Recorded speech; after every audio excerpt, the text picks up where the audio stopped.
Começando aqui. Boa tarde. Estamos aqui para mais um evento da série Monografias em Debate.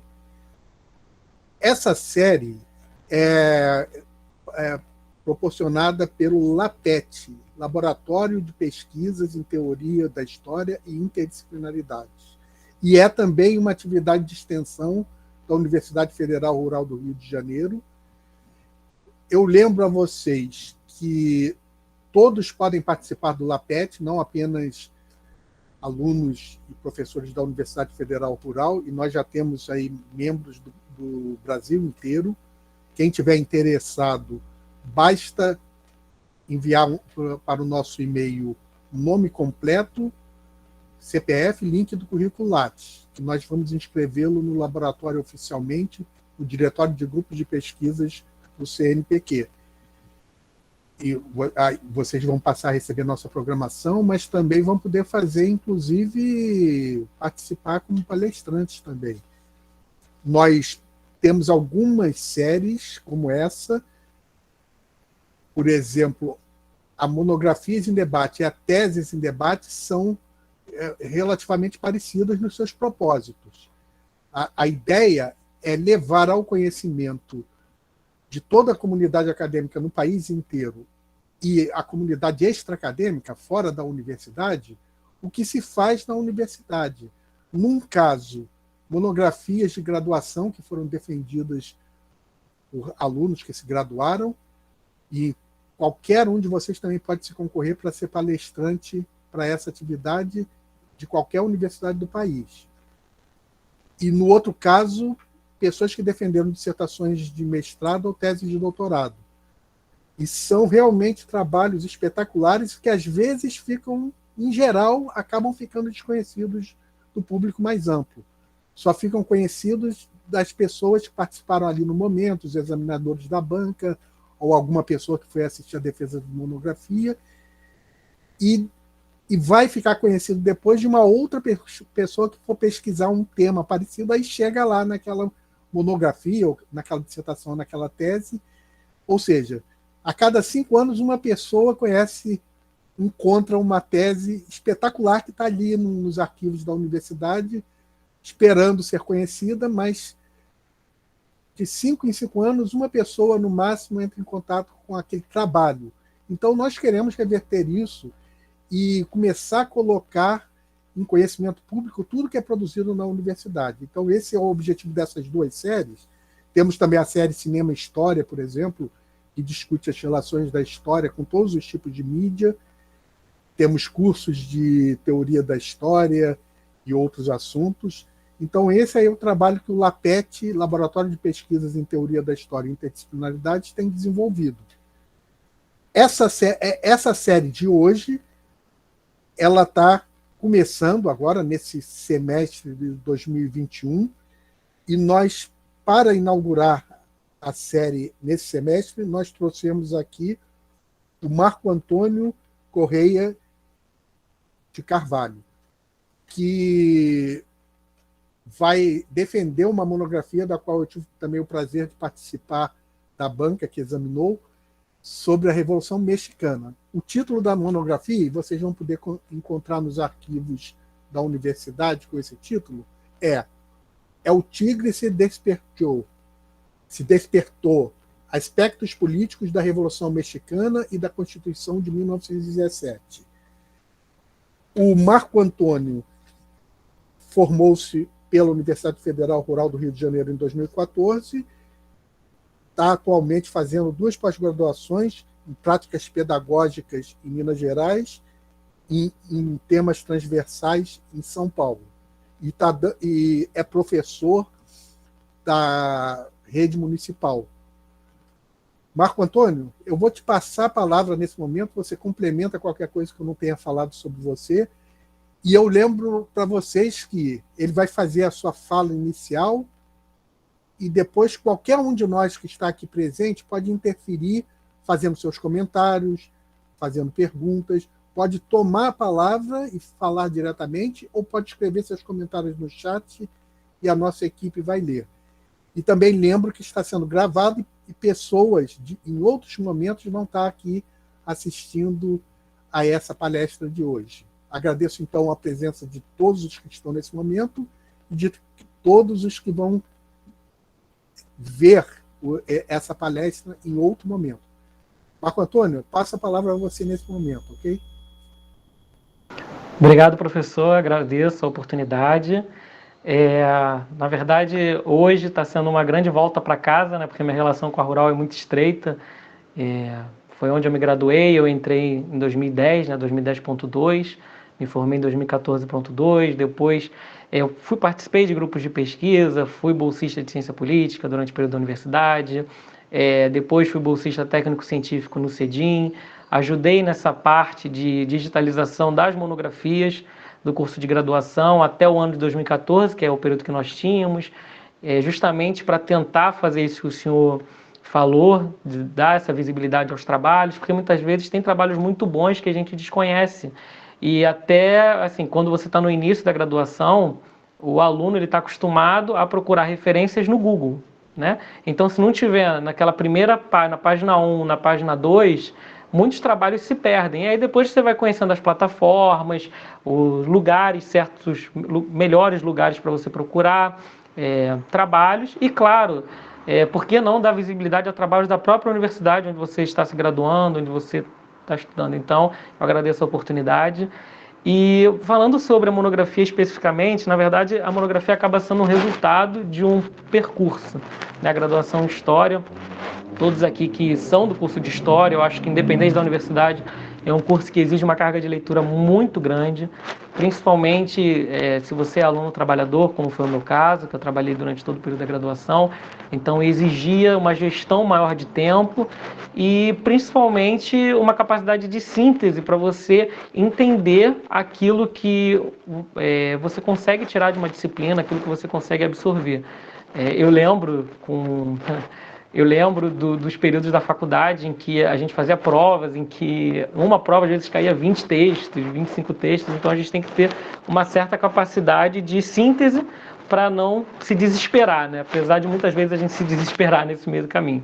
E na verdade, quando eu decidi, por esse tema de monografia, falar sobre a Revolução Mexicana, foi na verdade num período anterior a eu apresentar a minha monografia, porque eu queria falar de muitos temas diferentes, eu gostava de muitos temas diferentes, e principalmente aqueles temas vinculados às revoluções. Então eu gostava muito de Revolução Francesa, gostava muito de Revolução Russa também, então eu sabia que eu queria algo nessa área, mas eu não sabia definir muito bem o que. Nesse período anterior à defesa da monografia, eu fiz uma disciplina com a professora Lucelena, que era Métodos e Técnicas em Ensino e Pesquisa e História, e ali a gente precisava definir pelo menos dar um pontapé inicial de um projeto de pesquisa, já pensando no futuro orientador e no futuro tema. E é engraçado como muitas vezes os temas é que nos escolhem, não é a gente que escolhe os temas. Porque eu estava nessa dúvida, pensando, nossa, eu tenho que escrever, tenho que produzir alguma coisa, não sei no que eu vou produzir.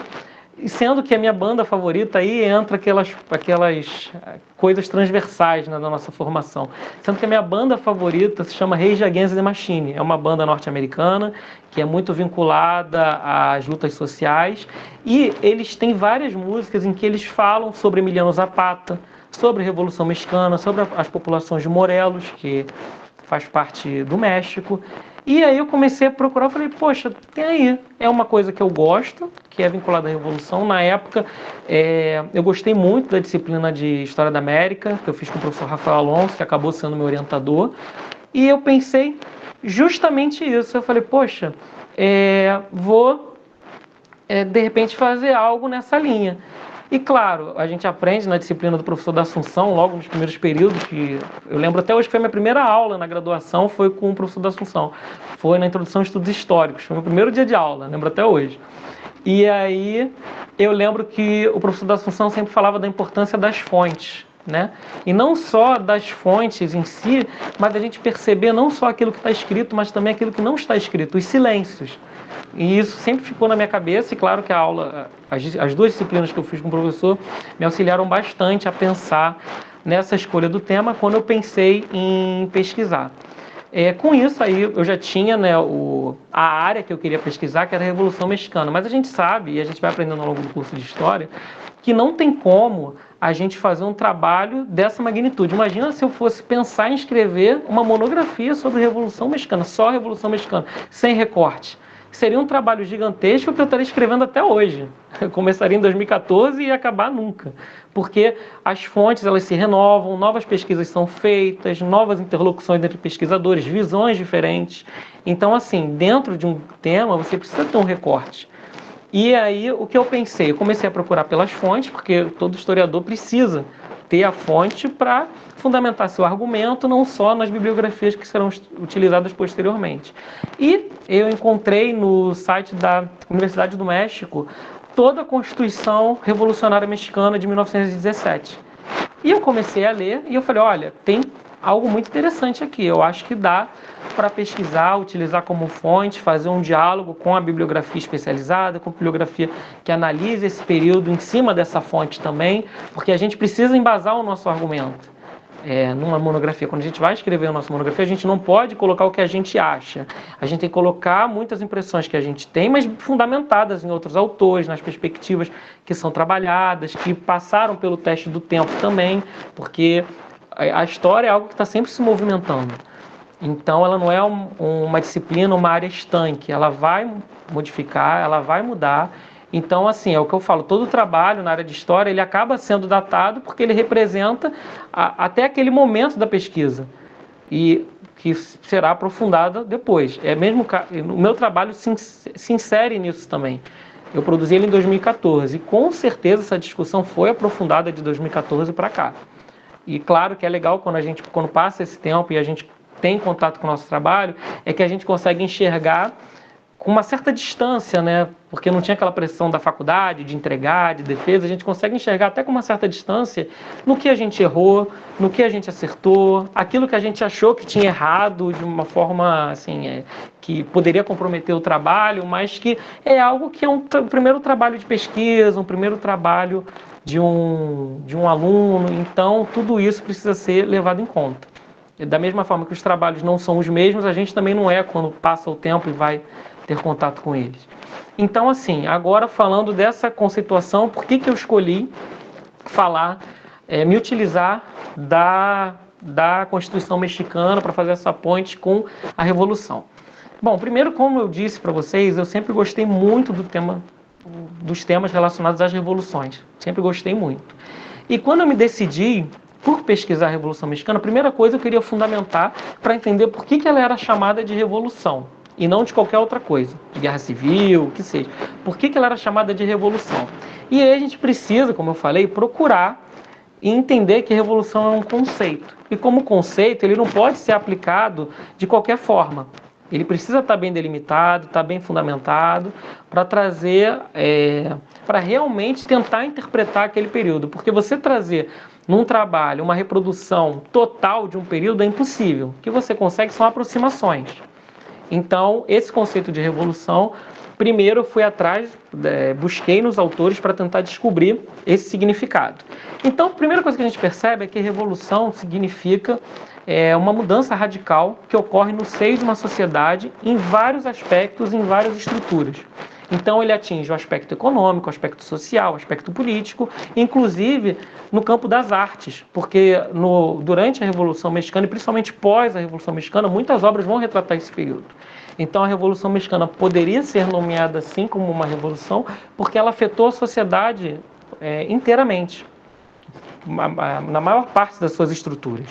E claro, quando a gente pensa na Revolução Mexicana, a gente tem que considerar que ela é uma das primeiras revoluções sociais que vão acontecer no século XX. Ela, inclusive, antecede a Revolução Russa e a Chinesa. A Revolução Mexicana se inicia em 1910, a Revolução Russa já é de 1917. Então, algo que a gente percebe é que, apesar dela ser um dos primeiros movimentos sociais, uma das primeiras revoluções que vão ocorrer de cunho social no século XX, ela ainda é menos estudada do que a Revolução Russa e a Revolução Chinesa. E eu acho que, principalmente aqui no Brasil, pelo menos até o ano que eu produzi esse trabalho, eu tive muita dificuldade em achar autores brasileiros, com produções brasileiras, que falassem sobre esse período. Então, eu tive algo que me dificultou, que era fazer essa leitura em espanhol, muitas vezes em inglês, porque faltava bibliografia brasileira. E quando tinha, era mais no aspecto geral, falando sobre os acontecimentos e não discussão historiográfica, que é aquilo que a gente foca mais, claro que a gente pincela com alguns acontecimentos, mas o foco é a gente perceber quais são os processos, o que ocasionou, quais foram as consequências, enfim. E isso, no período, eu senti uma certa carência nesse ponto. Quem me auxiliou muito foi o professor Rafael Alonso, que foi meu orientador. Na banca eu tive o professor da Assunção, que fez excelentes considerações, principalmente na área de metodologia, que é algo que muitas vezes a gente tem dificuldade. E o professor Alexandre Fortes também, que participou da banca, que contribuiu bastante com a sua experiência. E claro, quando a gente vai falar, igual eu estava comentando, sobre essa questão da bibliografia, da falta de bibliografia, ao mesmo tempo, isso a gente percebe aqui no Brasil, porque lá fora há muita produção, muita mesmo. Então, o que a gente percebe quando a gente vai falar sobre historiografia propriamente dita? Que há alguns movimentos dentro do seio desse movimento e de algumas análises que alguns professores e pesquisadores vão fazer. Há um primeiro momento em que as análises elas são realizadas por aqueles que são contemporâneos à Revolução, ou seja, os observadores que estavam ali no momento vendo acontecer e também aqueles que observavam de fora, mas não tão de fora, porque a Revolução Mexicana ela não se delimitou, não ficou limitada apenas ao Estado mexicano. Ela acabou influenciando outros movimentos, acabou ultrapassando suas fronteiras, principalmente pela proximidade com os Estados Unidos, né? Então, era algo que eles tinham que estar observando, obviamente. E no segundo momento, o que a gente percebe, após esse primeiro movimento daqueles observadores que vão escrever sobre o que estava acontecendo, o que eles viam com os próprios olhos, a gente percebe já um segundo momento dentro da historiografia, que são autores que vão focar mais nos grandes homens, na história dos grandes homens, dos grandes personagens. Ou seja, focando nos protagonistas, vamos colocar bem entre aspas, né? Criando protagonistas, então falando bastante sobre Emiliano Zapata, Porfírio Dias, falando sobre Venustiano Carranza, Francisco Madeiro, Pancho Villa e por aí vai, mas não focando tanto no processo. Era como se esse movimento tivesse sido feito encabeçado individualmente, como se aqueles sujeitos iluminados tivessem se organizado e entrado em embates, e a gente sabe que não é isso, né? Que a história não é necessariamente feita por um indivíduo, mas é um processo.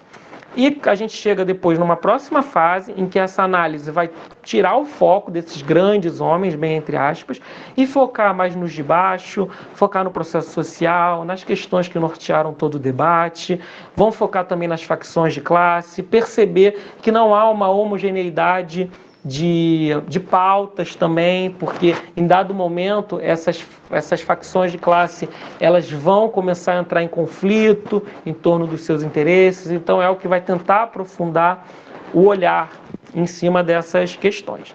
E aí a gente entra um pouco nas causas. O que ocasionou a Revolução Mexicana? É difícil a gente trazer um conjunto fechado, mas eu posso pontuar algumas que eu consegui perceber na leitura, na análise das fontes. Claro que isso não se esgota, é uma coisa que ainda está em constante pesquisa, é um tema que é muito pesquisado, principalmente no México, então é muito pesquisado. Também caberia fazer uma pesquisa para perceber as diferenças no olhar da produção dos pesquisadores mexicanos com as produções fora do país, porque é diferente quando você tem uma relação de pátria, uma relação nacional. Então, isso pode trazer, sim, variações, pode modificar o olhar do pesquisador. Então, se daria mais uma pesquisa. Na verdade, esse tema dá várias pesquisas. E aqui o que eu fiz foi tentar trazer um recorte. E agora, falando sobre essas causas que eu pontuei. Tem um autor, que é um professor de Harvard, chamado John Womack. Eu acho que se fala assim. Ele escreveu um livro muito bom sobre a Revolução Mexicana, chamado Revolução Mexicana, de 1910 a 1920. Nesse livro, ele vai contrapor um pouco as análises que dizem que a Revolução Mexicana ela foi apenas uma luta de classe entre classe alta e classe baixa, que em dado momento entraram em confronto. Não, ele vai dizer que ela não foi só isso, mas ela também foi um embate entre facções dentro das próprias classes, representando interesses distintos. Isso a gente vai conseguir ver mais à frente, quando eu falar do Francisco Madeiro, que depois do governo do Porfírio Dias, o Porfírio Dias ficou no poder de 1876 a 1911. Ele ficou 30 anos no poder, num regime que perseguiu, que expropriou terras, uma verdadeira ditadura. E o que acontece? Enquanto esses grupos estavam unidos combatendo essa ditadura do Porfírio Dias, depois que ele é sucedido por Francisco Madeiro, esses grupos começam a entrar em choque, porque eles tinham um inimigo em comum, e depois que esse inimigo em comum sai de cena, aí que as reivindicações começam a ficar muito distintas e começa a ter choques. Então é isso que o John Womack vai tratar nesse trabalho. Também tem a visão de dois outros autores, que é o Hector Caminho e o Lourenço Meyer, que numa obra que eles vão... Eu até não anotei o nome dela aqui, mas depois eu busco na minha monografia e coloco, eu não anotei. Mas nesse trabalho, eles falam muito, eles já vão focar mais no peso que a modernidade vai trazer para esses embates dentro do México. Por que a modernidade e as suas contradições? Porque o México, a gente precisa lembrar que nesse período de 1910, ele ainda tinha muitas características de antigo regime e começaram a ser trazidas para dentro do país, principalmente pelas mãos do Porfírio Dias, inovações, mas inovações muito aliadas a interesses imperialistas. Então isso ocasionava expropriação de terras, trazia transformações que o país não tinha capacidade de assimilar devidamente, porque ainda tinha muito esse choque de uma modernidade que chega, mas que não chega para todo mundo. E essa modernidade era representada principalmente pelos telégrafos, pelos correios e pelas ferrovias que, em grande medida, escoavam as riquezas do país para áreas externas. Então, a população foi se tornando cada vez mais revoltada com relação a isso, já que essas mudanças não chegavam a elas, não as beneficiavam. O que a gente percebe? Que o Francisco Madeiro ele vai surgir quando esses desníveis sociais não só se alargam, mas se tornam antagônicos mesmo, porque as populações não conseguiam lidar mais com essas expropriações de terra, com as grandes fazendas que ainda existiam e com a falta de participação política. Então, Francisco Madeiro ele consegue aglutinar essas reivindicações e consegue, ao mesmo tempo, suceder o Porfírio Dias sendo eleito presidente interino no período posterior. O Porfírio Dias ele vai ficar de 1876 até 1911. Outro autor, que é o Manuel Aguilar Mora, ele vai escrever um livro muito bom chamado Estado e Revolução. Eu não encontrei ele em português, apenas em espanhol, mas é um livro muito bom, em que ele vai tentar enxergar esse movimento fora das fronteiras do México. Ele vai dizer que uma das causas principais para que esse movimento tenha eclodido é que nesse início do século XX, o que se observa é que as revoluções elas não têm mais aquele caráter burguês como era antigamente, mas sim um caráter mais popular e com característica mais popular e proletária. Ele vai dizer também que essa insatisfação se deu, como eu falei antes, pelo peso que o governo do Porfírio Dias trouxe para a população a partir do seu vínculo com o imperialismo norte-americano e principalmente pelo preço que a modernidade mexicana estava cobrando das suas populações, principalmente expropriando terras indígenas e dos camponeses, para criar justamente um proletariado que estivesse apto para superar esse tal atraso mexicano. Então, na verdade, esse progresso vinha, mas não vinha para todos. Ele vinha com expropriações, com perseguições e, no limite, com falta de participação política, porque 30 anos é muito tempo no poder e Francisco Madeiro conseguiu aglutinar bem essas insatisfações. Quando a gente vai falar das fontes, e aqui eu analisei a Constituição Revolucionária de 1917, o que a gente percebe? E aí eu utilizei o livro do professor da Assunção, que é o projeto de pesquisa em História, que eu recomendo todo mundo que... Não é porque o professor está aqui presente, mas é um livro muito bom na área, uma referência, com uma linguagem bem acessível, dá para a gente entender como trabalha, como se faz um projeto, e é muito importante aprender a fazer um projeto, porque não dá para pensar em fazer uma monografia e escrevendo de qualquer forma. Não, existe uma estrutura, existem os objetivos, existe o recorte. Eu acho que o recorte para um aluno do curso de História é o mais difícil, porque isso vai um pouco na contramão da história que a gente aprende na escola, né? Porque quando a gente vê na escola é a Revolução Industrial, por exemplo. Então é como se fosse uma coisa só, a Revolução Industrial e aquelas páginas dessem conta. E não é, você tem que ter um recorte dentro daquele tema. Senão você não vai parar de pesquisar, porque uma coisa puxa a outra, um autor puxa outro, e então a gente precisa ter um recorte para perceber até onde o nosso olhar pode ir. E nesse meu recorte, quando eu ia falar sobre as questões políticas relacionadas à Constituição Revolucionária de 1917, o que eu utilizei como metodologia foi a análise do discurso. Por quê? Eu achei, a partir da obra do professor da Assunção, como ele explica, que a análise do discurso ela é muito boa para tentar identificar as contradições num documento, identificar a ideologia que se esconde por trás das palavras e, principalmente, os silêncios. Porque, como eu disse, quando a gente analisa uma fonte, a gente não deve focar em apenas o que está escrito, mas também naquilo que não está escrito. Por que algo não aparece ali? Por que havia tanta reivindicação, mas coincidentemente não aparece ali? Era algo que movimentava as populações e não aparece nesse documento. Então é importante perceber os silêncios, porque a fonte nunca é apenas o que ela traz escrito, mas também o que está subentendido, o que está nas entrelinhas. Isso independente da fonte, a gente tem que perceber que há uma meta-análise, digamos assim. A gente tem que perceber o que está além das palavras.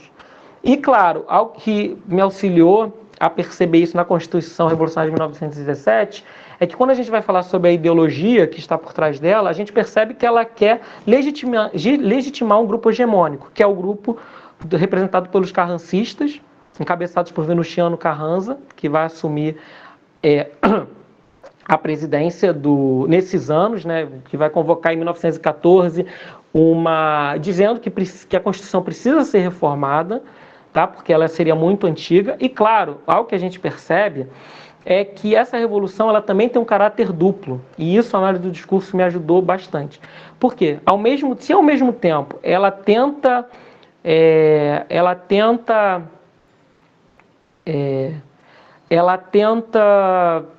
tornar esse grupo hegemônico, ela também traz pautas populares dentro dela. Então, ela é revolucionária quando ela vai regulamentar os direitos trabalhistas, dos trabalhadores rurais e urbanos, mas, por outro lado, ela acaba negando o acesso às demandas mais radicais que estavam no seio do movimento, como no movimento zapatista, representado por Emiliano Zapata, que era um caudilho da região sul, ali de Morelos, que lutava principalmente pelo retorno das terras às populações que tinham sido expropriadas, e também do vilismo, representado pelo Pancho Villa, que era um camponês do norte meridional do México. Esse movimento era encabeçado por ele, que era principalmente combatendo os grandes fazendeiros, as grandes fazendas. O que ele queria era que elas fossem repartidas com as populações. Então essas demandas mais radicais acabaram ficando de fora.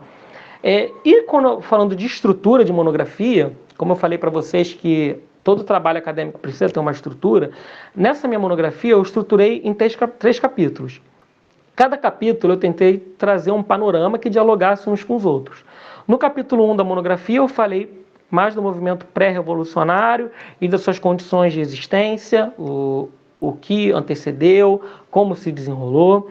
No capítulo 2 eu já falei sobre o embate entre as diferentes lideranças, principalmente depois que o Porfírio Dias sai do governo, e aí as diferenças começam a entrar em choque, os líderes começam a entrar em choque sobre como o país deveria ser organizado.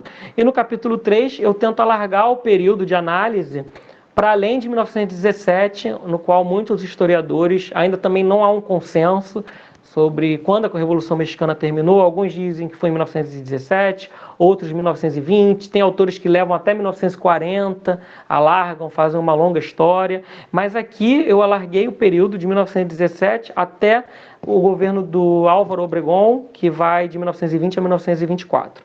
Então a gente pode considerar que nessa minha monografia eu tentei trabalhar em algumas fases. A primeira seria de 1910 a 1911, que seria a luta contra o Porfírio Dias. Na segunda fase, de 1911 a 1913, já no governo do Francisco Madeiro. Na terceira fase, de 1913 a 1914, o golpe de Victoriano Huerta, que acaba dando golpe no Francisco Madeiro. Na quarta fase, de 1914 a 1917, já no governo de Venustiano Carranza. E na quinta fase, que já é o governo do Álvaro Obregón, em 1920, que os autores com os quais eu dialoguei já consideram como uma institucionalização da Revolução. Ou seja, ele tenta, a partir desse momento, começa a trazer, as lideranças começam a trazer para si o mito revolucionário, dizendo que eram herdeiros do mito revolucionário, e é o período com o qual o Emiliano Zapata é assassinado, e o Pancho Villa, que eram as alas mais radicais, também. Então isso acaba arrefecendo um pouco a luta, esfriando um pouco a luta. Agora, quando a gente vai falar, e eu tentei trazer isso na minha monografia, eu acho que é importante a gente falar da metodologia, falar de como ela foi estruturada, falar da historiografia, mas falar um pouco dos acontecimentos também, pincelar um pouco dos acontecimentos. Eu acho que é mania de professor isso, porque a gente acaba enxergando, né, um pouco da história ali, como ela aconteceu. Claro que a gente nunca vai chegar 100% naquele período, mas eu tentei trazer um pouco disso para o meu leitor, porque uma preocupação que eu tive, eu tenho até hoje quando eu escrevo, é tentar escrever de uma forma que todo mundo consiga entender, que seja claro, porque esse tempo do conhecimento ficar encastelado já passou, e eu acho que a gente consegue enxergar o problema disso, principalmente hoje em dia, com as posturas negacionistas, as posturas anticientíficas. Então, o que a gente tem que fazer é abrir as portas das universidades e abrir as portas das pesquisas para que todos tenham acesso, que conheçam, para justamente identificar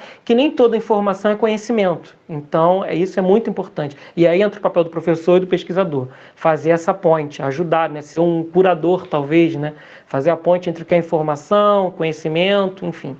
E quando eu vou, aí nesse ponto, já no capítulo 1, eu tentei falar um pouco do governo do Porfírio Dias, por que foi um governo problemático. Eu digo que ele ficou 30 anos no poder, de 1876 a 1911, mas é importante explicar para o seu leitor por que ele foi um governo problemático. O que a gente percebe, que as características principais que esse governo tinha, é que era um governo autoritário, que tinha até introduzido algumas inovações e mudanças na produção, mas havia ainda muitas tradições coloniais no México. E o México não tinha essa capacidade de absorver tantas inovações, e pior, que essas inovações não se estendiam para todos. Então, isso causava uma revolta, um sentimento de insatisfação. Como eu disse, essas transformações eram principalmente nos campos das ferrovias, dos correios, dos telégrafos, e o problema disso é que, ao mesmo tempo que se pensava em trazer o México para um progresso, as populações ficavam de fora do seio dessas decisões e dessas escolhas. Nesse campo de insatisfações surge o Francisco Madeiro, que vai ser membro do Clube Central Anti-Reeleição e sai como candidato a presidente. O problema é que ele acaba tendo apoio de várias comunidades, de professores sem cargos, da pequena burguesia, mas ele acaba sendo preso. E o Porfírio Dias acaba sendo reeleito. O que acontece é que o Francisco Madeiro ele chama o povo para derrubar o Porfírio Dias, e ele acaba assumindo o governo a partir desse movimento. Mas qual era o problema? E por que eu digo que ocorre um problema muito grande depois que o Porfírio Dias sai e o Francisco Madeiro assume o governo? Porque ele não pensa em mudar a ordem, Ele acaba mantendo nas estruturas de governo muitas pautas que eram reclamadas pelas populações e que eles pensaram que seriam atendidas agora com o novo presidente, com o novo governo, mas ele acabou tendo um governo muito mais de conciliação do que de mudanças radicais. Então, na verdade, ele foi muito mais reformista. Isso acaba desagradando os revolucionários que com ele estavam, acaba ocasionando um racha, dentro desse grupo, e é aí que a gente percebe que a revolução ela acaba se intensificando, principalmente quando o Francisco Madeira é assassinado. Ele vai ser assassinado pelo chefe do exército, que é o Victoriano Huerta, que com o apoio dos Estados Unidos, ele busca acabar com a revolução através de uma ditadura, mas os camponeses liderados pelo Zapata e o Villa, eles continuam no embate e forçam a queda do Victoriano Huerta em 1914. Já no grupo dos constitucionalistas, a gente encontra o Venustiano Carranza. O Venustiano Carranza, que era um governador de estado, acaba assumindo o governo pós-queda do Victoriano Huerta, e o que ele faz é chamar uma nova Assembleia Constituinte, para redigir uma nova Constituição, que ele dizia que era uma Constituição muito antiga, uma Constituição muito velha, que precisava ser alterada. Só que os revolucionários, como Emiliano Zapata e Pancho Villa, eles continuam se posicionando contra essa Constituição porque eles não foram ouvidos. As suas pautas, as pautas principais, não foram realizadas no seio dessa Constituição. O que acontece é que essa Constituição ela acaba sendo promulgada, acaba sendo feita, mas tem alguns pontos que a gente percebe que, ao mesmo tempo que ela avança, ela não pretende ir além de reformas, ela não pretende não pretende atender às demandas mais radicais desses grupos. Então, a gente pode citar como causa para essa continuação do movimento. Os grupos radicais ficam fora do seio das decisões. Um ponto positivo é que os direitos trabalhistas foram trazidos como os direitos do ser humano, então ali há a limitação da jornada de trabalho, equiparação salarial, direito à greve. Também há uma preocupação muito grande com o caráter dessa Constituição proibir a reeleição, porque eles tinham muito medo de ter um novo governante que ficasse mais 30 anos no poder. Buscava também uma laicidade do Estado e também colocava o período na presidência para apenas 4 anos. Então, esses foram os pontos principais nessa Constituição. O que acontece após isso é que, apesar dessa Constituição ter trazido uma insatisfação nos grupos mais radicais, como eu disse, eles continuam em movimento querendo barrar muitos desses pontos no governo do México, mas o que acontece? Alguns historiadores consideram esse período de 1917 como o fim da Revolução Mexicana. Na pesquisa que eu realizei na minha monografia, eu acredito que não, porque continuaram tendo muitas perseguições e muitos embates pós 1917. Que a gente percebe que o governo do Carranza foi muito violento, ele não atendeu às demandas dos camponeses, ele reprimiu as greves, inclusive assassinou Emiliano Zapata.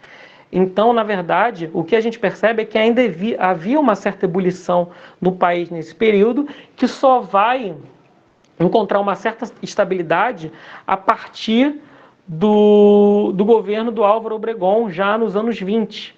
Por quê? Ele surge de uma união com os zapatistas, o Carranza acaba sendo assassinado e o Obregón ele é eleito em 1920. Mas qual é o papel dele nesse ponto? Lembramos que aqui o Venustiano Carranza já tinha sido assassinado, o Emiliano Zapata também. Desses grupos revolucionários, quem ainda tinha o líder como um porta-voz que movimentava as massas era o Pancho Villa. Mas o Pancho Villa ele acaba sendo assassinado em 1923. Então isso acaba fazendo com que o movimento perca um pouco as suas forças, principalmente pela morte desses líderes que movimentavam as massas. E o que a gente percebe é que o Álvaro Obregón ele vai tentar retomar as relações com os Estados Unidos, vai tentar trazer uma autoridade fiscal para o país e, principalmente, manter uma atmosfera de certa estabilidade para as eleições que ocorreriam em 1924.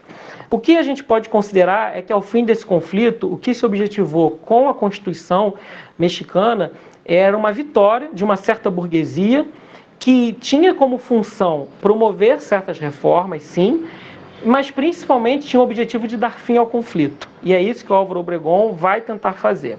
E o que a gente percebe também é que há uma historiografia mais à esquerda que vai criticar esse fim de movimento. Vai dizer que isso, inclusive, no período em que no período que estava acontecendo essas modificações. Então a gente percebe que há análises que vão enxergar apenas como um levante popular, de cunho socialista.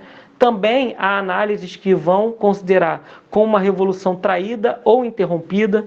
Por quê? Ela teria sido traída porque foi desviada do projeto original, do seu projeto original, que seriam os projetos relacionados aos zapatistas, aos vilistas, né? E teria como foco, essa crítica diz que ela foi desviada do projeto original e tinha como foco consolidar o capitalismo no México a partir da institucionalização desse mito revolucionário. E há aqueles também que vão dizer que ela foi uma revolução interrompida porque, literalmente, os líderes desses movimentos haviam sido assassinados. Então, por isso ela teria sido interrompida, já que o Pancho Villa foi assassinado em 23, o Emiliano Zapata foi assassinado em... Deixa eu só confirmar o ano aqui. Foi assassinado já no governo do Venustiano Carranza. Então, essa historiografia mais à esquerda vai pontuar essas questões. Atualmente, há os chamados estudos subalternos, que no período que eu estudei, que eu pesquisei para montar esse estudo monográfico, eram os pesquisadores mais atuais que tentavam perceber quais eram os efeitos da Revolução Mexicana no período pós-revolucionário. O que sobrou da Revolução Mexicana, se a Constituição Mexicana ela ainda se fazia valer no período posterior, principalmente depois da fundação do Partido Revolucionário, que se torna um partido mesmo. Então, na verdade, o que a gente percebe é que, ao mesmo tempo, na minha fala, e eu tentei trazer isso na minha monografia, a gente não consegue colocar a Revolução Mexicana muito em caixinhas, fechar ela em caixinhas. Foi uma revolução que tinha um caráter liberal, na verdade, que era para trazer o capitalismo para o México. Não, ela foi uma revolução popular, totalmente popular. Não, ela foi um embate de classes. E sendo que eu acho, e aqui eu tento finalizar, que a melhor análise que eu tive acesso no período que eu escrevi a monografia foi de um autor brasileiro chamado Américo Nunes. Ele vai escrever uma obra chamada As Revoluções do México, em que ele diz, eu coloco num dos capítulos finais da minha monografia, na verdade, no terceiro capítulo, que ele diz assim, na seguinte passagem: a Revolução Mexicana, ela é popular, anti-imperialista, nacionalista e agrária, ou pequeno burguês e antifeudal, ou ainda social e anticapitalista, ou simplesmente liberal. Ele diz que ela é tudo isso ao mesmo tempo. Então, o que eu quis trazer aqui para vocês hoje era falar um pouquinho desse trabalho, que me deu muito prazer em realizá-lo, foi um trabalho muito interessante e, claro, como qualquer discussão, ela não se esgota aqui, com certeza eu recomendo que vocês procurem obras mais atuais. Se eu não me engano, no próprio IEM foi defendido um trabalho sobre a Revolução Mexicana, eu acho que no ano de 2016, tenho quase certeza. E, claro, vocês procurarem autores de referência, por exemplo, John Womack, ele é um autor muito conhecido na área de História da América. Então, para a gente ter acesso a uma história que muitas vezes é colocada de canto em prol de outras grandes revoluções também, como a Revolução Russa, Revolução Chinesa, Revolução Cubana, e muitas vezes a gente esquece de uma revolução que aconteceu aqui na América Latina. Então, é basicamente isso, e eu me coloco agora para as perguntas, se vocês quiserem fazer alguns apontamentos, se alguém tem interesse nessa área, e agradeço a oportunidade do professor e pelo convite também. Obrigado. Marco Antônio, vou começar fazendo alguns comentários para dar o ponto de partida aqui no debate, mas eu lembro a todos que estão aqui que vocês podem tomar a palavra, falar, ou fazer perguntas ou fazer comentários mesmo, se posicionar também dentro do tema, trazer questões paralelas, análogas, e podem fazer isso ou tomando a palavra ou registrando seus comentários no chat. E aí a nossa equipe vai ler, se vocês não puderem ou não quiserem ler, falar, né, pessoalmente seus comentários, né? Mas eu queria parabenizar a fala inicial e a palestra do Marco Antônio. E, primeiro, eu queria chamar a atenção para a importância de o que ele acrescentou também, antes de entrar no tema específico, sobre essa questão, né? O que é fazer uma monografia? Como que isso implica em você começar a tentar recortar um tema, um universo temático que pode ser bastante amplo, e operando recortes que tornem viável, né? Escolhendo um problema dentro da monografia, dentro do campo temático que você inicialmente pensou para a monografia, e chegando a um recorte bem definido. Isso é muito importante. Como que é importante para elaborar uma monografia, que é um trabalho, já é o primeiro trabalho de maior fôlego do aluno de graduação. Normalmente o aluno ele vai fazendo vários trabalhos relacionados a disciplinas ao longo do curso, mas quando chega nesse momento final, já é o primeiro grande trabalho como historiador, né? É um trabalho realmente que forma aquele pesquisador ali como historiador. E tem monografias aí famosas, depois, né, continuaram sendo desenvolvidas e viraram livros aí de pesquisadores brasileiros, né? E é muito importante toda essa sistematização, planejamento, a escolha de fontes e como tratar com as fontes de uma maneira adequada, não superficial, não simplesmente achando que você vai encontrar informações estabilizadas dentro da fonte. Ou seja, elegendo uma metodologia que seja capaz de identificar, inclusive, contradições, né? Então, foi muito importante também essas palavras iniciais do Marco Antônio sobre o que é uma monografia, né? A exemplo da que ele fez e trazendo o exemplo aqui. Eu acredito que essa série vai ser muito interessante quando a gente tiver depois o nosso banco já de monografias em debate. A gente já tem algumas gravadas da série passada, né? Umas 2 ou 3, se eu não me engano. Mas esse banco de palestras sobre as monografias, eu acredito que vai ajudar bastante os alunos de graduação em todo o país, né? Porque realmente eles mostram a experiência daquele pesquisador que teve ali. E, anualmente, todas as universidades do país estão aí colocando alunos que têm exatamente diante de si esse desafio, né? Eu também achei muito interessante a palestra inteira do Marco Antônio, mas eu achei interessante como ele terminou, né, chamando a atenção para um autor que coloca exatamente que uma revolução não é uma coisa simples, na verdade, homogênea. Por vezes, uma revolução abriga dentro de si diversas revoluções, né? Eu acredito que isso ocorreu com todas as revoluções. Acho que eu posso até dizer com todas, né? Desde a Revolução Francesa, que teve diversas correntes internas, teve revoluções dentro da Revolução, né? A Revolução Russa, que também teve, né? A Revolução Russa também teve uma participação dos anarquistas, por exemplo, que em certo momento foram excluídos, né? Depois teve o conflito entre os trotskistas, né, e os bolcheviques, e o Trotsky também teve que sair. Ou seja, foi uma revolução dentro da qual vai ocorrendo ali outras revoluções. Tem um livro também super interessante sobre as revoluções inglesas, do Christopher Hill, que eu recomendo que vocês leiam também, que é O Mundo de Ponta Cabeça, que também fala sobre a Revolução Inglesa, e a gente acaba conhecendo mais a Revolução do Cromwell. Mas o livro é exatamente sobre essa terceira revolução, sobre a revolução dos grupos radicais religiosos da Inglaterra, que vai ocorrendo, e como eles não foram os vencedores, acabam ficando um pouco soterrados no estudo da Revolução Inglesa. Também ocorre muito isso, eu também recomendo o livro Teses sobre a História, do Walter Benjamin, que ele fala um pouco isso, né? A história acaba sendo contada aí, né, às vezes acaba sendo contada pelos vencedores e ficam desaparecidas as centelhas que existiram ali dentro. E a Revolução Mexicana é muito interessante, porque ela tem tudo isso mesmo, né?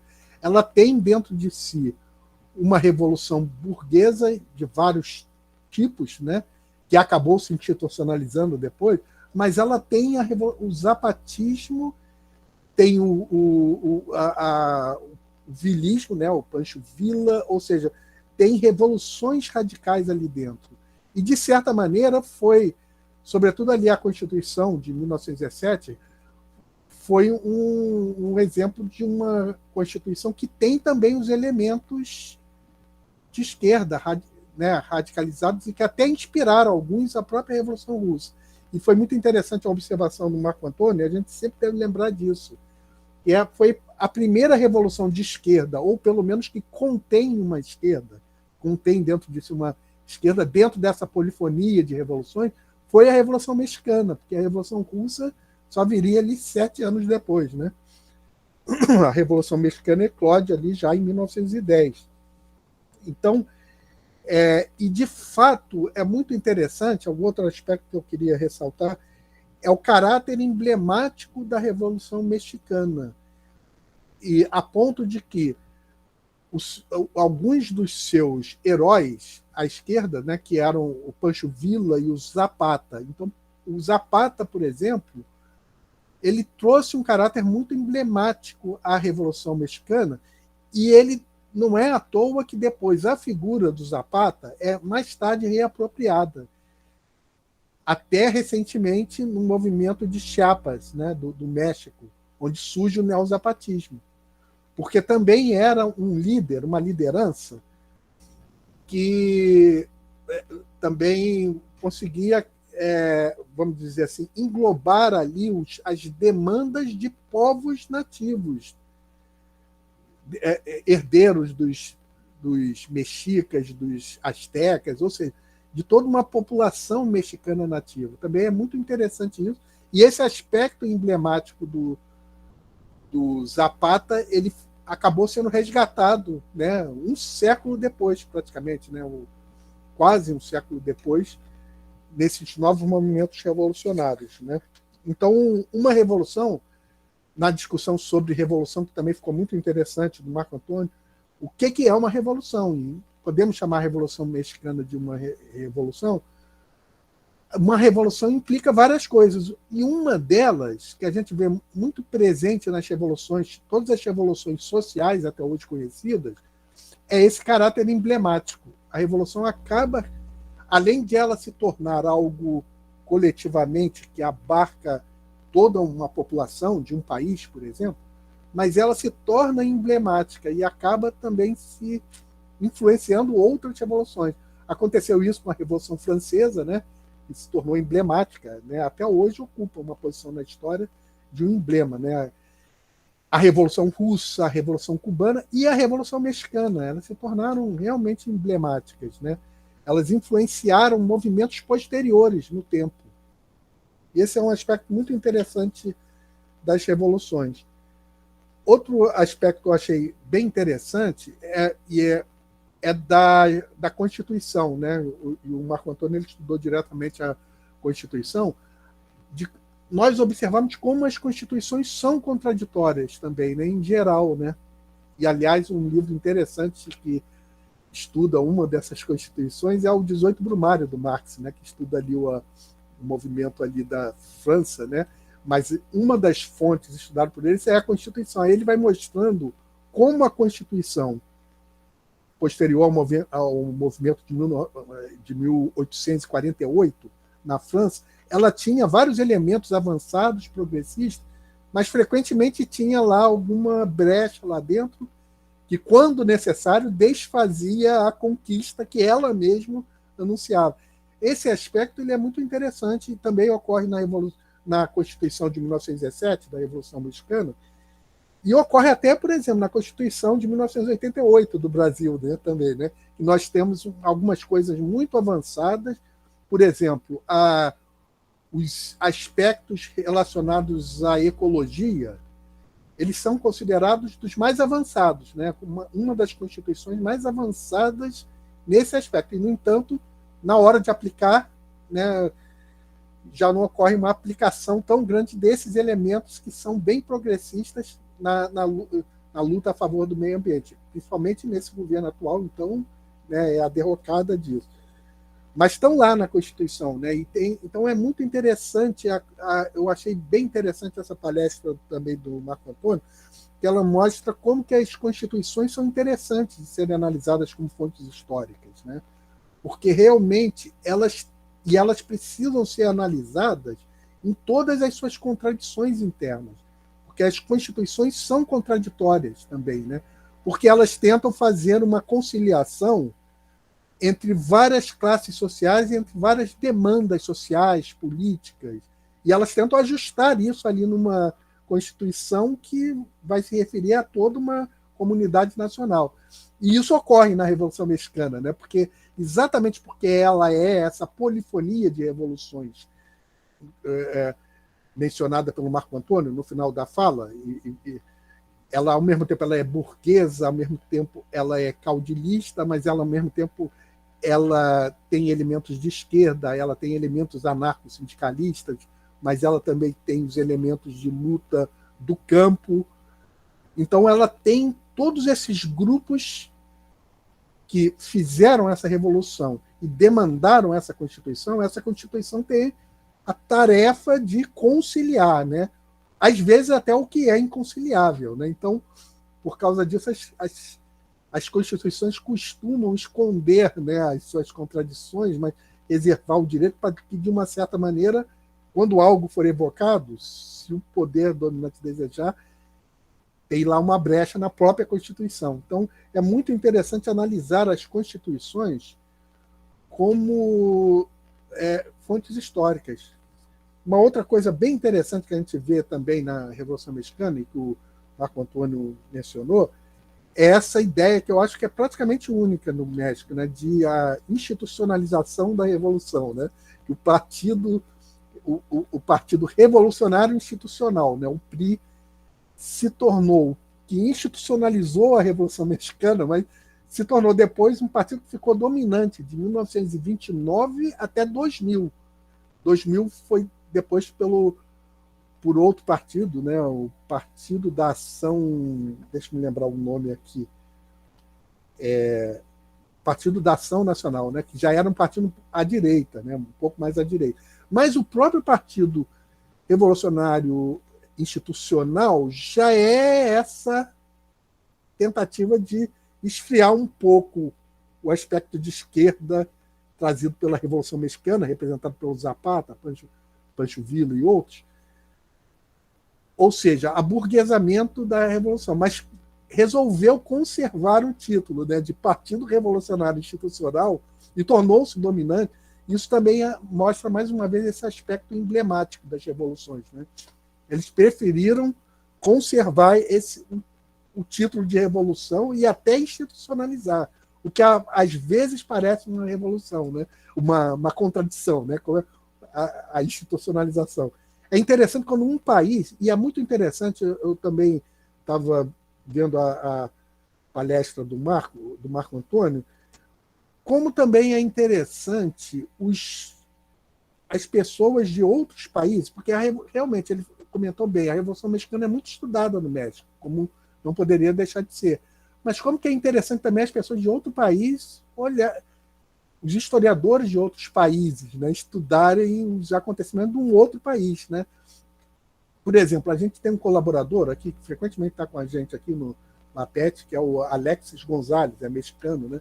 Ele estranha muito a gente chamar, e realmente é uma designação errada, de revolução, a Revolução de 1930, do Vargas, né? Eu não vou nem mencionar o absurdo que é da ditadura militar, um militar achar que aquilo ali foi uma revolução, o golpe de 64. Isso aí já é até fora totalmente da possibilidade historiográfica. Mas a Revolução de 30 ganhou esse nome, né? Ele estranha muito isso, né? Ele falava, como é que a gente pode chamar? E realmente não era uma revolução, né? 1930 era um golpe também, Getúlio Vargas e tal, mas ficou o nome, né? Mas ele, por outro lado, ele é do México, ele também às vezes, eu me lembro que teve um dos nossos debates aqui, que aí a outra pessoa, mas também realmente é estranho e realmente inadequado, mas também é muito estranho o Partido Revolucionário Institucional do México, né? Que realmente, né? Aí a pessoa já se acostumou com aquilo e não questiona. Então é muito interessante, por isso que a história tem que ser feita de todos os lados, né? E todas as temáticas nacionais de todos os países, elas precisam ser estudadas pelos vários olhares, né? Porque é isso que vai enriquecendo a multiplicidade de pontos de vista sobre um determinado tema, né? Deixa eu ver se eu ainda tinha mais algum comentário sobre... Não. Ou seja, eu faço esses comentários iniciais e daqui a pouco eu passo a palavra para o Marco Antônio, se ele quiser fazer algum comentário em cima disso que eu disse. Mas eu lembro a vocês, todos que estão presentes aqui, a gente também aguarda. Vocês podem fazer seus comentários, tomar aqui a palavra, escrever no chat. Né? Esse tema realmente é muito interessante. Eu mesmo, quando fazia a graduação, uma das coisas que eu pensava a possibilidade de estudar era a Revolução Mexicana.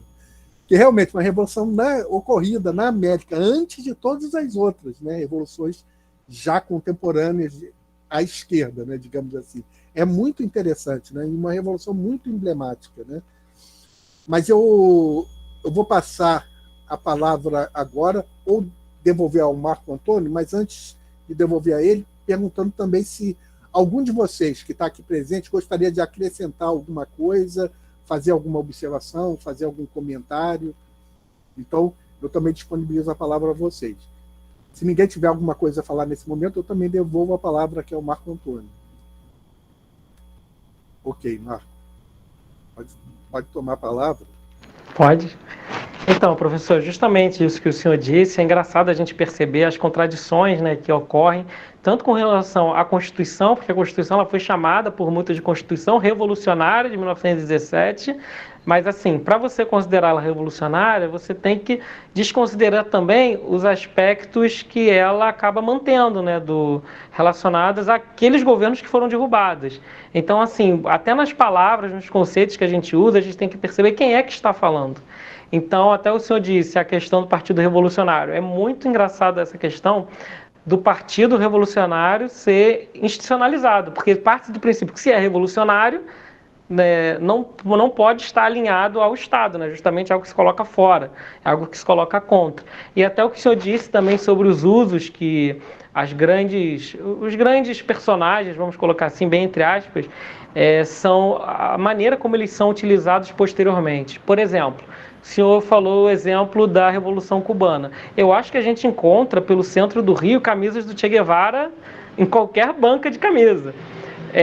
Não é algo muito... É algo que a gente encontra facilmente. Outro exemplo, Pancho Villa, principalmente nos filmes dos anos 40, dos anos 50, 60... Não, os filmes, desculpa, dos anos 50, dos anos 60, vão retratar sempre no faroeste o vilão como sendo bem característico, com as características do Pancho Villa. Você procura aquele bigode, tudo, os vilões do faroeste dialogam muito com o Pancho Villa, principalmente que ele tinha uma relação muito conturbada com os Estados Unidos. Então é isso que a gente percebe. E, inclusive, Hollywood fez filmes sobre a Revolução Mexicana, há filmes sobre a Revolução Mexicana. Então são esses usos que acabam se fazendo da história em si, né? E como o senhor falou, muitas vezes acabam aburguesamento dessas pautas. Porque eu acho que, agora falando um pouquinho da Revolução Cubana, o Che Guevara nunca imaginou que o rosto dele seria colocado numa camisa e vendido. Eu imagino né, que quando ele pegou em armas, ele não imaginou isso. Eu vou fazer sucesso para vender camisa, não. Então, é esse aspecto que eu queria ressaltar na fala do senhor. E justamente isso também, eu acho que a gente deve fomentar pesquisas nessa área. Igual, outra coisa que eu achei muito importante que o senhor falou é que a história tem que ser feita por todos os lados. Eu também concordo, porque um pesquisador doméstico, ou seja, um pesquisador doméstico, que vai falar sobre a Revolução Mexicana, ele querendo ou não, ele vai ser atravessado pelas experiências de país. É muito difícil você se colocar 100% fora, porque tem um aspecto nacional, isso faz parte do nosso imaginário. Então é legal você ver a análise de uma historiografia, por exemplo, mexicana, com uma análise brasileira, por exemplo, de pesquisadores brasileiros que não têm uma relação direta, ou assim, pegar a visão de pesquisadores americanos, porque aqui a gente ainda tem a visão de América Latina, porque a gente faz parte. Mas o pesquisador americano que está ali num país imperialista, como é a visão dele? Isso atravessa a escrita dele? Não? E aí você vai formando diálogos, né? Até o Marx falava isso, né? Que é necessária a tese e a antítese para surgir a síntese. Então, é você promover esse diálogo mesmo entre pesquisas diferentes, pesquisadores diferentes, e principalmente ter um acesso maior a uma bibliografia, já que, por exemplo, em 2014, eu acredito que ainda deva ser a maior parte da produção bibliográfica ser em idioma estrangeiro, no inglês, no espanhol, e, claro, ter pesquisas mais feitas por brasileiros, principalmente porque é aqui, né, na América Latina. Não aqui fisicamente, mas aqui na América Latina. E aqui eu ressalto também que durante o período dessa pesquisa eu tive acesso ao professor Héctor Alimonda, que é recentemente falecido, que foi professor da Rural do CPDA.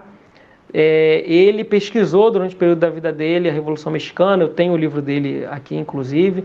Eu mandei um e-mail para ele. Na época ele me orientou sobre algumas possibilidades, me co-orientou, né, sobre algumas possibilidades de pesquisa, me indicou livros.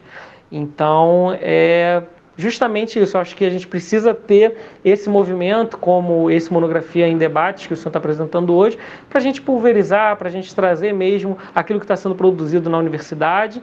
E, claro, a gente tem essa troca de experiências, porque monografia, pelo menos na minha experiência pessoal, é um trabalho muito difícil. É um trabalho muito difícil porque você não está acostumado a fazer uma pesquisa. Se você não foi bolsista de iniciação científica, se você já não tem um certo conhecimento de pesquisa, é algo muito complicado de você dar um pontapé inicial e você já começar escrevendo no mínimo 30, 35 páginas.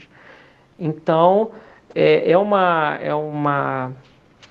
esse Monografias em Debate é uma possibilidade de a gente ser um espaço de troca e de eventualmente auxiliar naqueles que querem pesquisar sobre a Revolução Mexicana, mas também querem fazer outros tipos de pesquisa, porque é necessário ter recorte, é necessário ter método e é necessário ter esse acesso às fontes, que eu espero que com relação à Revolução Mexicana tenha mais produção brasileira e feita por pesquisadores brasileiros. Basicamente isso. Alguém quer fazer um comentário?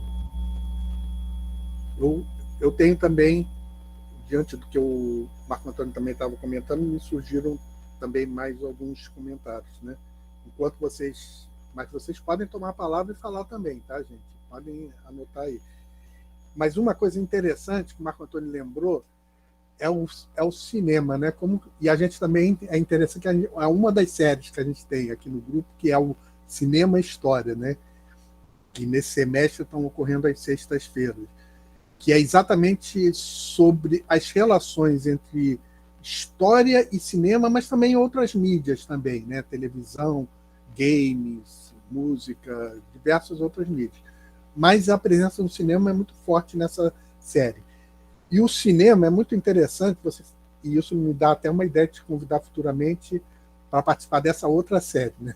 Porque tem muito essa questão da representação da Revolução Mexicana no cinema, né? Isso mostra muito o olhar americano sobre o México, né? O olhar americano sobre o México, o olhar estadunidense, né, sobre o México, né? Geralmente já é um olhar meio assim, o mexicano é sempre representado lá como fazendo a cesta, dormindo, né? Uma coisa assim, né?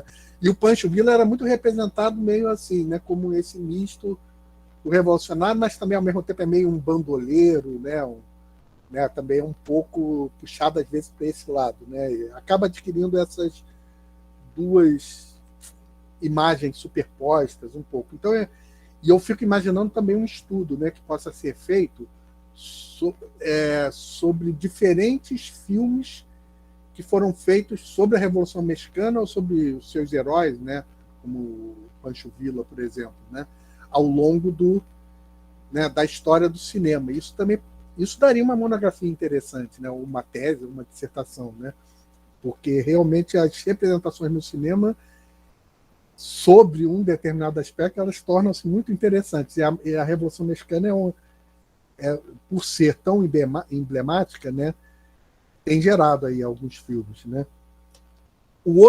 A outra questão, eu sei por quê, mas as pessoas que estão aqui assistindo talvez fiquem curiosas. Então, por isso que eu vou te pedir para esclarecer isso. O título da sua monografia é O Tigre Despertou, Aspectos Políticos da Revolução Mexicana e da Constituição de 1917. Eu queria que você falasse para as pessoas um pouco sobre essa metáfora do tigre. O que ela significou na própria Revolução Mexicana e por que você acabou até, inclusive, escolhendo para trazer esse impacto ao título, né? E, aliás, é um título muito interessante, né? Eu sempre recomendo que os títulos sejam interessantes a ponto de a pessoa olhar e saber qual o problema histórico está sendo examinado, e, no seu caso, a pessoa realmente olha ali e vê que está sendo examinado como fonte histórica a Constituição de 1917, que está sendo abordado a temática da Revolução Mexicana ali no período, mas, ao mesmo tempo, eu sustento que os títulos têm que ter um elemento poético, né? Os títulos das pesquisas e os títulos dos futuros livros, né, que serão publicados. E o seu adquire esse aspecto poético e você conseguiu encontrar um título bem interessante, né? Então, eu queria que você falasse aí sobre o título. E também, você já teve essa ideia do título logo no começo, ou como você acabou chegando a ele? Isso também porque é uma luta também, né? Um título, né? As pessoas ficam lutando. Qual o melhor título, às vezes, e nunca ficar satisfeito com o seu título, às vezes finalmente chega um título, né? Interessante, né? Então, eu devolvo a palavra a você, Marco Antônio. Então, primeiro a gente tem que considerar que essa atmosfera de insatisfação já era percebida no governo do Porfírio Dias. Ele já enxergava essa dificuldade, porque imagina, você está 30 anos no poder, você se alia a interesses estrangeiros, você expropria terras de indígenas e dos camponeses, você entende que há um movimento que está prestes a eclodir. Então, atribui essa frase ao Porfírio Dias quando ele foi expulso do país, e ele diz que o Francisco Madero despertou um tigre. Até eu coloquei isso no meu trabalho. Ele diz o seguinte: Madero despertou um tigre, veremos se pode domá-lo. Porque ele também, quando você fica muito tempo no governo, você percebe que você conseguir aliar interesses diferentes é muito difícil. E ali eles tinham uma pauta em comum, que era tirar o Porfírio Dias. Depois que ele sai, aí ocorre esse embate dos vencedores que eu coloco no meu capítulo, num dos capítulos da monografia. Então o México era representado como um tigre justamente por ter sido uma revolução muito feroz.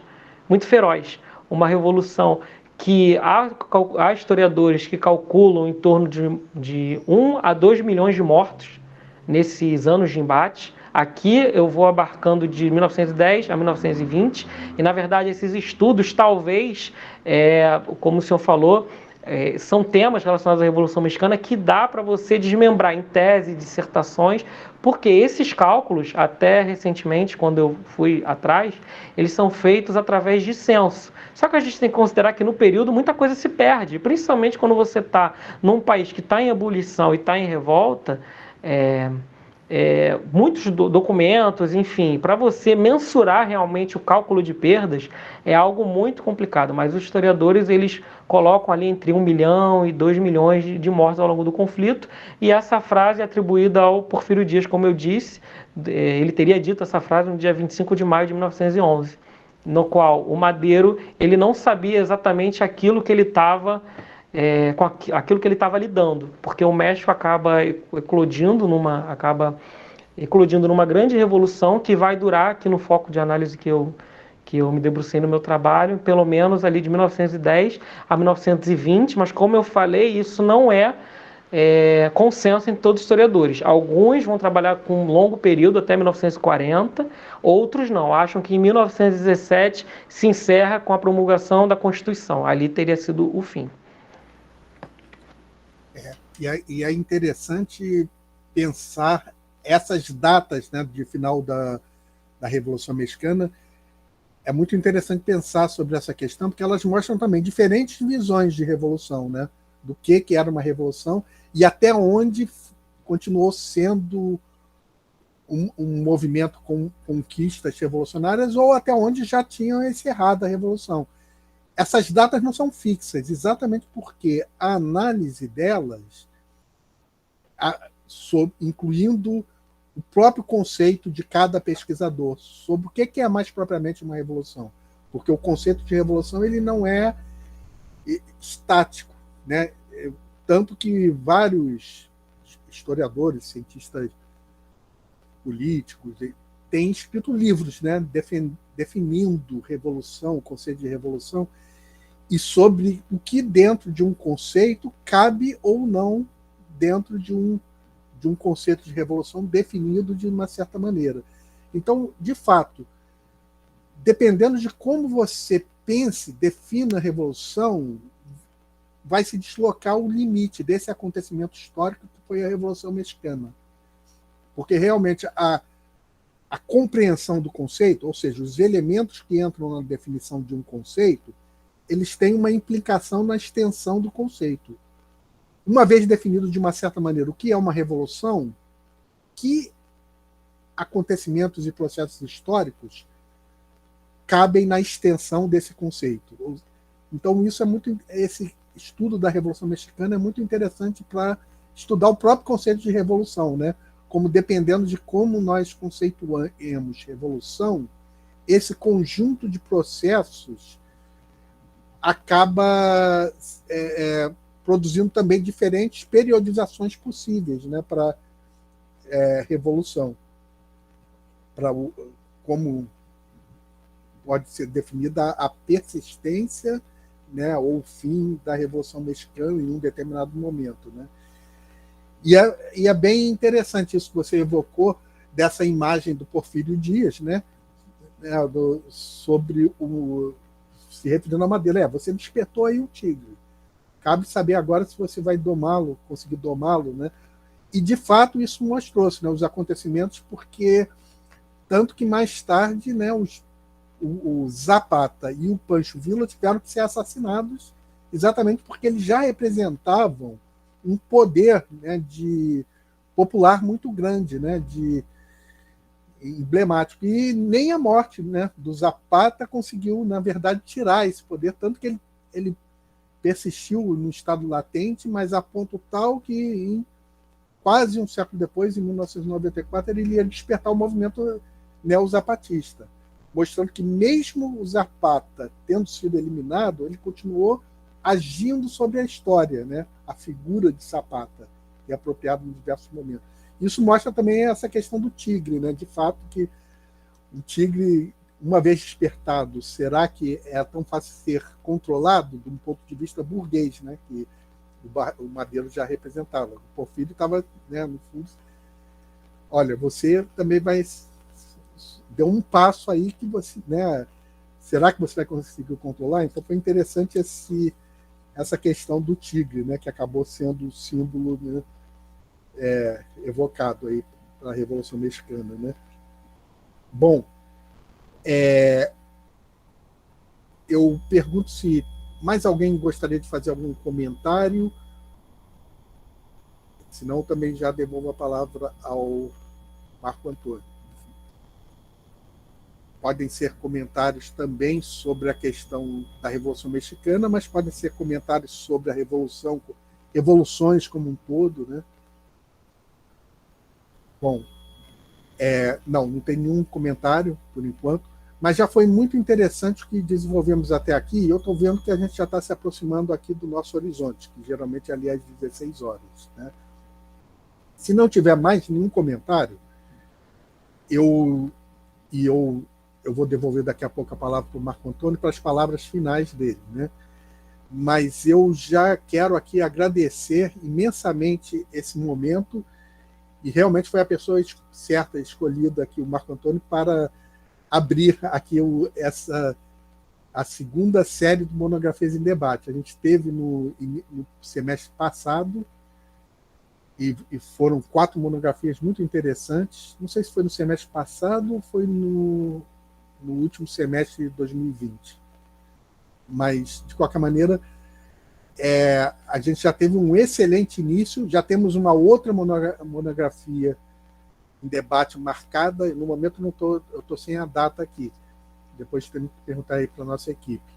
Mas a gente está aguardando pessoas, pelo menos mais 2, para se inscreverem para fazerem a apresentação também aqui, né? Então, se qualquer um de vocês que está nos assistindo aqui, nesse momento, ou que vai assistir essa palestra nos próximos dias gravado, se vocês souberem de alguém que tenha uma monografia interessante, ou vocês mesmos, né? Ou se vocês acharem que tem alguma monografia interessante, peça para entrar em contato com a nossa equipe, e vocês já podem fazer parte aqui dessa série ainda esse ano, né? Seria em novembro, né?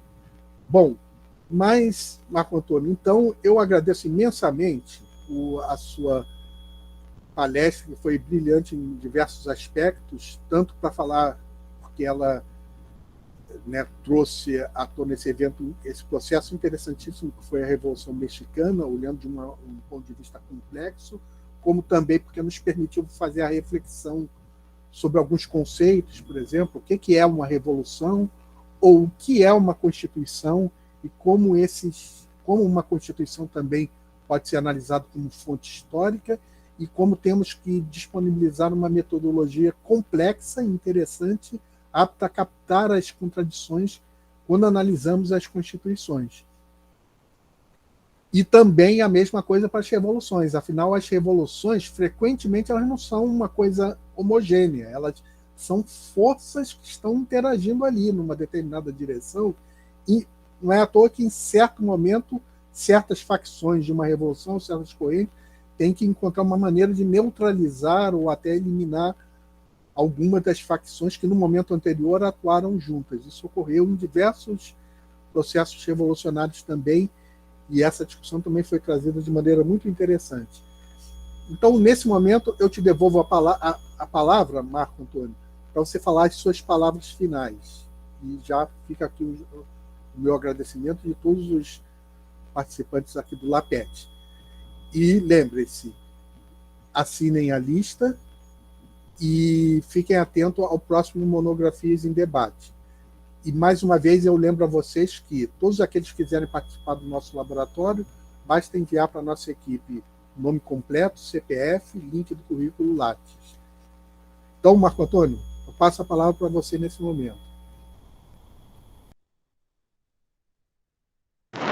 Bom, professor, eu gostaria de agradecer. Eu acabei de colocar, quem quiser me adicionar no Instagram, acabei de colocar meu arroba ali, para perguntar sobre como foi esse início de carreira, quais foram as dificuldades que eu tive ao longo da monografia. Eu entendo que é algo que é difícil mesmo. Assim, a gente acaba dormindo tarde, acordando cedo, tendo que trabalhar, tendo que fazer um monte de coisa, para a gente entregar um trabalho que nos orgulhe. Eu acho que a sensação de todo mundo que defende uma monografia é achar que ela poderia ter sido melhor. Esse foi o sentimento que eu tive. Eu lembro até hoje a data da minha defesa, foi no dia 2 de dezembro de 2014, algo que eu não esqueci. E, mais uma vez, o professor da Assunção com seus excelentes comentários. Muito do que o professor falou naquele dia eu tenho anotado até hoje, melhorou muito na minha prática, na minha escrita. E, claro, a gente entender que cada um tem o seu processo. No meu caso, o professor tinha até perguntado antes, como foi a escolha do título, como você fez para escrever? Na verdade, eu preciso sempre colocar um título para começar a escrever. Eu não consigo escrever sem título. Eu acho que isso vem da educação básica, né? Que é quando a gente aprende a fazer redação. Então, apesar das professoras ensinarem que os títulos você deixa para o final, eu sempre coloquei o título de início. Então, na verdade, esse título eu não escolhi de início, eu coloco um título provisório. E conforme eu fui lidando com as fontes, eu tentei fazer mais ou menos o meu recorte, que eu ia pesquisar os limites do que eu ia pesquisar, porque mais difícil do que você escolher um tema é você escolher dentro dele um recorte, é você delimitar ele, porque tem muita coisa, e muita coisa interessante. E se você for indo sem um corte preciso, você acaba fugindo muito do seu tema e não dando conta daquilo que você quer efetivamente falar, porque até numa defesa você tem, se eu não me engano, são 20 minutos para você falar, de 20 a 25 minutos. Eu lembro que na minha eu passei um pouco, mas fazia parte, porque assim, você escreve e você quer falar, né? Porque aquele tema faz parte de você. Então, no meu caso, eu coloquei um título provisório, fui escrevendo, fui conhecendo, e quando eu vi essa declaração do Porfírio Dias, eu falei, não, é isso, é isso, eu tenho que fazer uma ponte, porque justamente o que o professor falou, você tem que tornar o seu tema atraente, você tem que seduzir o seu leitor para ele conhecer a história, ainda mais no nosso campo, que muitos que não são da área escrevem barbaridades, e geralmente com títulos provocativos, né? Então, assim, o título, não que a gente tenha que fazer, não que a gente tenha que colocar um título de qualquer maneira para, enfim, para atrair leitores, mas a gente pensar num título atraente e, claro, sendo ético, porque o que mais tem na nossa área são pessoas que não são da área e fazendo trabalhos que, enfim, que apenas contribuem para o atual estado de coisas, o estado de negacionismo, estado de movimentos anticientíficos, enfim. Então, essa é a minha dica para vocês que estão fazendo monografia. Pensem num título atraente e pesquisem aquilo que gostem, porque é muito difícil você entregar um tema que não é a sua praia. É muito difícil, você não vai conseguir fazer um bom trabalho. E quando a gente consegue aliar as duas coisas, fica mais fácil. Não que monografia seja fácil, mas fica um pouco mais fácil.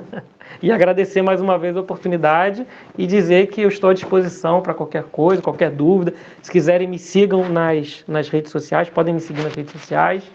E é isso. Obrigado mais uma vez.